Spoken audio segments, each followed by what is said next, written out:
to increase your power, and endurance, and you usually do the heavy bag in consisting of 2 minutes. Timing is also another aspect of the heavy bag.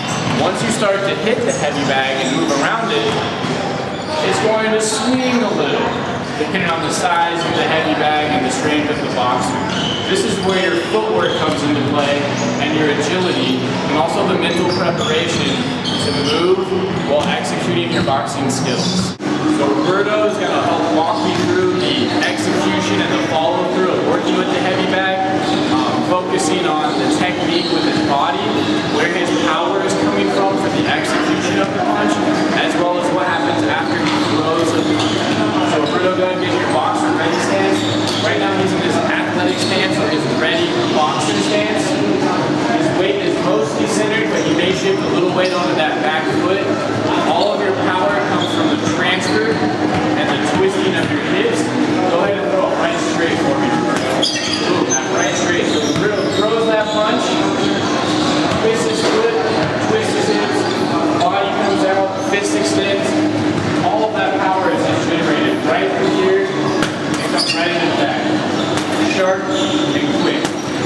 Alright, go ahead and throw another punch and leave it out for me, Roberto.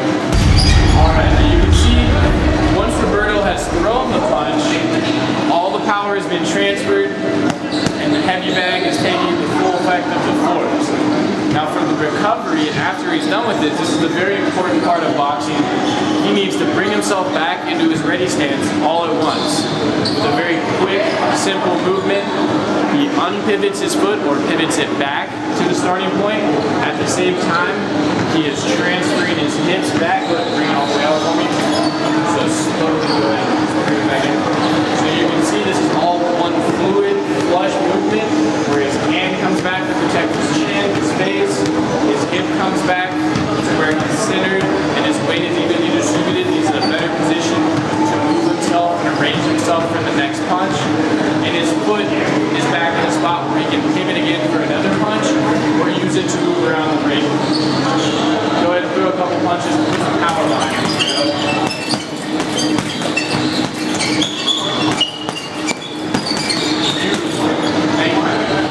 Roberto's an experienced enough boxer to where he knows how to prepare to work out on the heavy bag.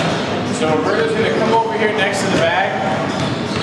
He's going to get in his boxing and ready stance. And then I'm going to let Roberto work the bag.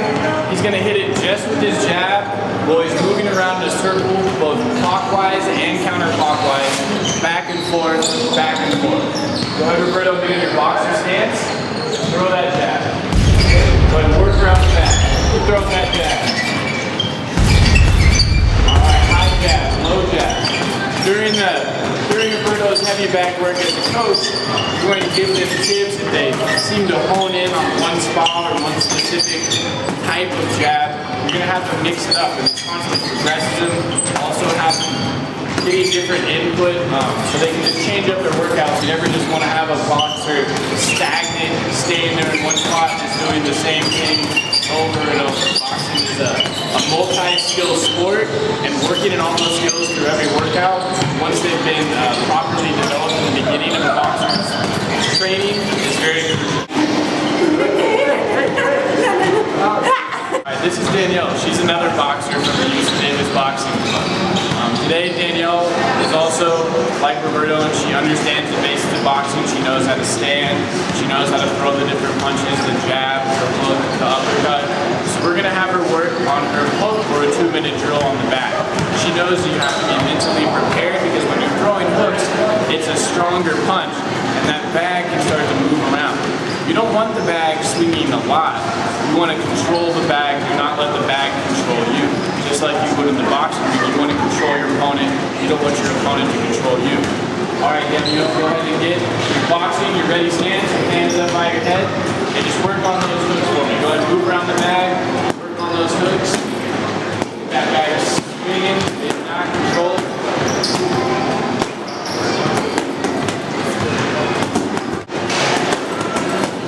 Alright, so Danielle did do a good job of controlling the bag.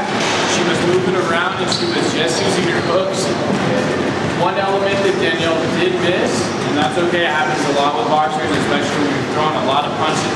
Your hands get tired, or you throw a punch and you just naturally want to bring your hands down by your side.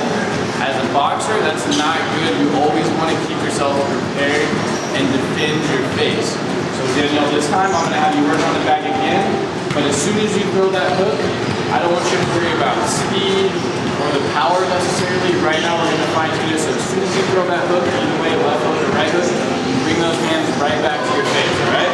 Alright, give me another shot. There we go. Quick punches, hand goes right back to her face. That's perfect, that's straight heavy back work. Alright, thank you, Danielle. Alright, just to wrap things up, today we discussed how to work on the heavy bag. It's mainly used for speed, power, short rounds, 2-minute rounds. I used Danielle here. She showed us today how to work with the heavy bag, move around it, and make sure you always keep yourself protected and defended. Roberto helped us display where that power comes from, how it comes from your hips and your legs, and how everything in boxing must be one fluid movement, because you always have to anticipate mentally what's going to come next in the ring. Hope you guys enjoyed the video.